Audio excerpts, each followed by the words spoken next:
Hello and sorry for the delay. Um, if you don't know me, I'm Sagi. I am Octosec. Um, nice to meet you.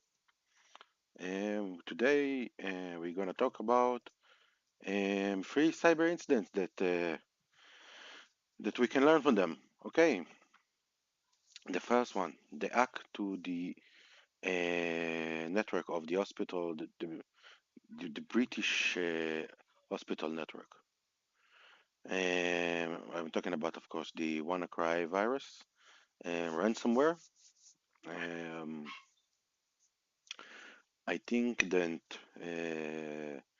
ransomware, the idea of ransomware is already, you can find it in the TV show Mr. Robot. And if you didn't saw the video show Mr. Robot, it's a really good TV show. Um, so in the end of if I'm sparing somebody's soy, but in the end of season one, he actually do some kind of ransomware on the computer of Evil Corp.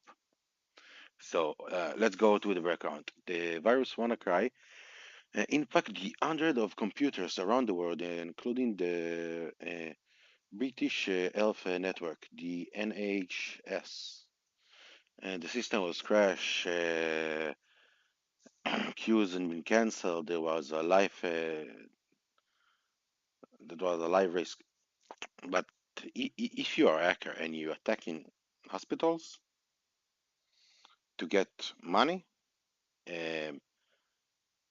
um, not like attacking like a lab experiment of monkeys or something, or like a hospital with people, and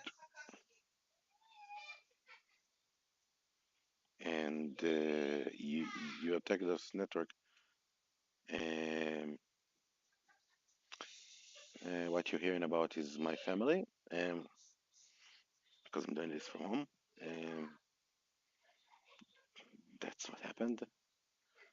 Um,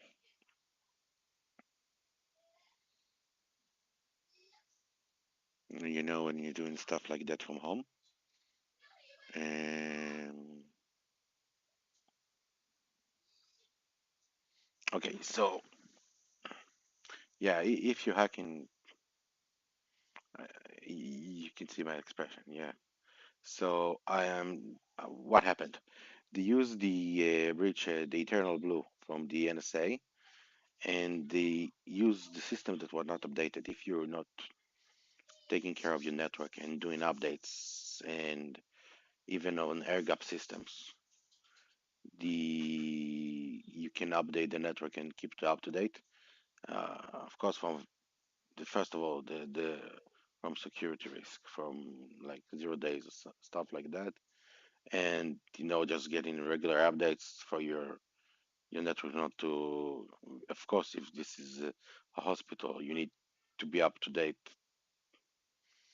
and the best, and you need, in most of the cases, you need you got in the network that you update, like a test network, like like a demo network, that you see what happened when the updates come. For time to time, we learn the Windows bring that update, and the update was himself like a malware or something like that. So you test it on a test network, and after you see all the, like, I know, a couple of days, that the network is okay, so you update the live network, or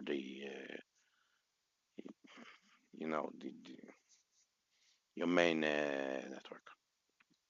Okay, what we can learn from this: the importance of update and patching, and the difference between backup and real DR.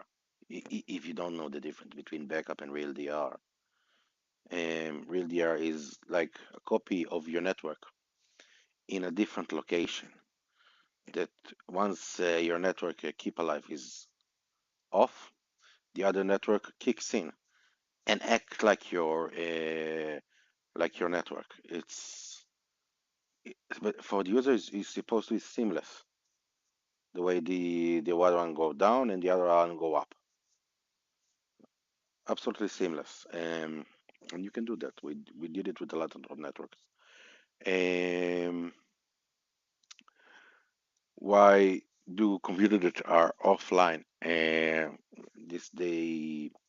This supposedly the network of the hospitals, the British network of hospitals, was supposed to be air gapped. And why do air gap? i- i- If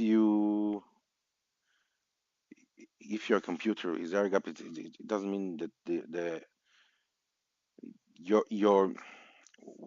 if your network is app gapped, the security risk in a network that is open to the internet with a DMZ and stuff like that, your what you call the risk come from the outside.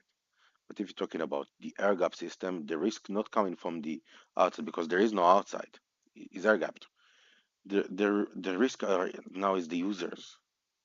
One of the user is supposed to be in hospital networks, military networks, and stuff like that. And what happened? One of them is in like I don't know, um, commercial espionage, or is a secret agent, and he's trying to fish out information. And because of that, the most important thing for I think to protect from 0 days is a sandbox. And sandbox can literally save your life. Okay. Um,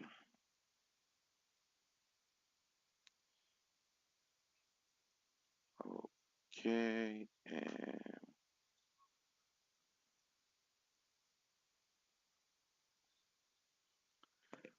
Okay. Let's continue. Okay. We're talking about the Shirbit Insurance Company of Israel, 2020. Um,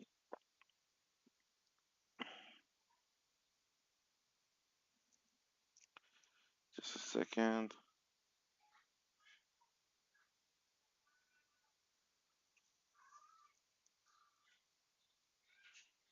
Okay. That's incident that we all felt that the first time the Israeli organization got a ransom attack with a huge DLP. If you don't know what a DLP is a data leak prevention, or there was a huge data leak. A group that called the Black Shadow um, publicized details of 1,000 customers, including license, IDs, and even um, um, medical documents. So, what was the problem? The biggest problem in these events, not the attack, the company response. Mm, First of all, the company denies, diminished, and tried to silence. And in the meantime, the hacker released more and more information. Now, uh, what they shouldn't have, an incident response protocol. When you have an incident, you need or incident response team, or you need some kind of protocol for incident response. And you need to, if you are a company that is open to the internet, like insurance company or something like that, that you have like medical documents and credit details and IDs and I don't know, a lot of details that are personal person. And if you got hacked, you need to be open about it. Um, backups.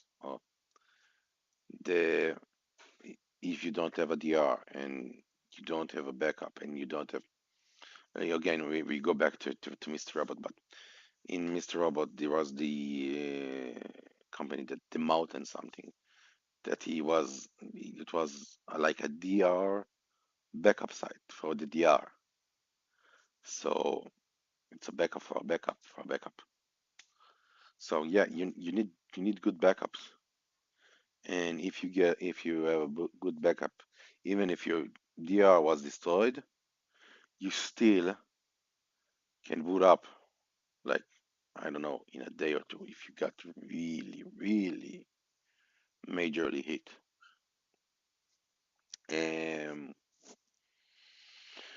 so they didn't prepare, they didn't think about the customers. There was IDF officers, government workers, the information leaked. It doesn't matter if this is a cloud or not. There is no closing of breaches, or you don't respond in time to double the damage.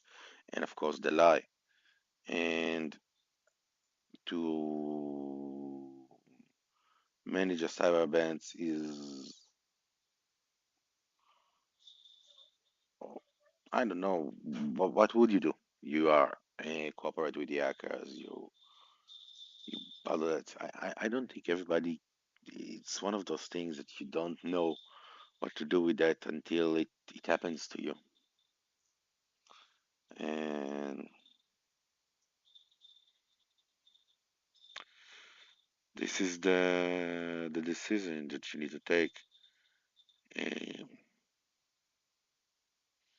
if you are doing it or not, if you are cooperating. Okay, the third case, SolarWind, the attacking of the supply chain, the sophisticated attack on the supply chain. We now got to do one the sophisticated events in the world. SolarWind was another playing field. It was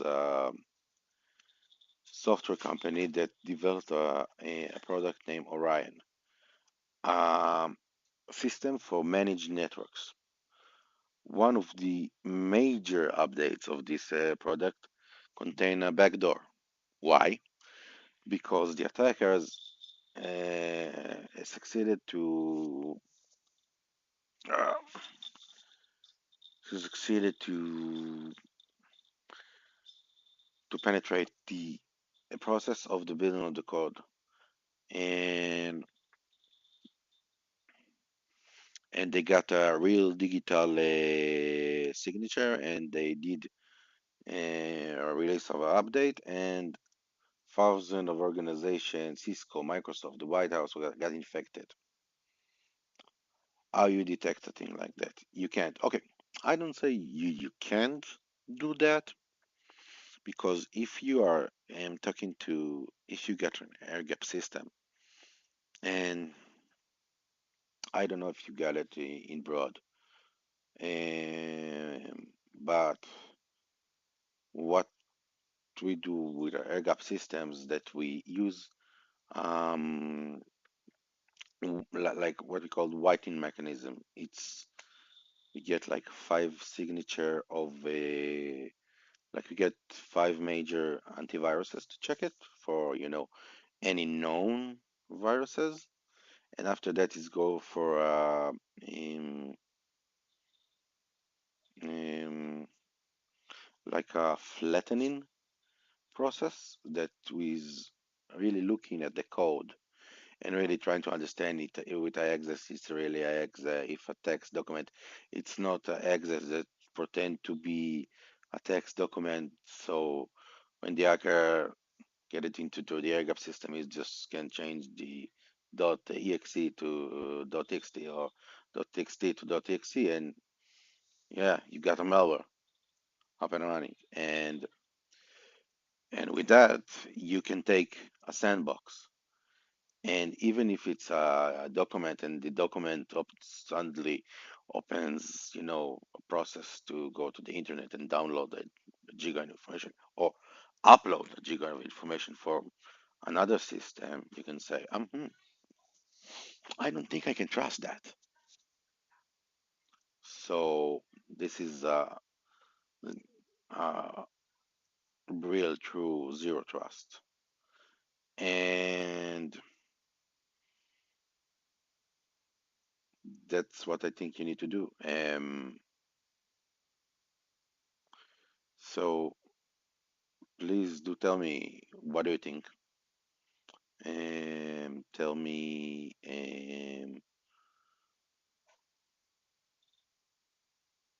tell me if you want me to continue.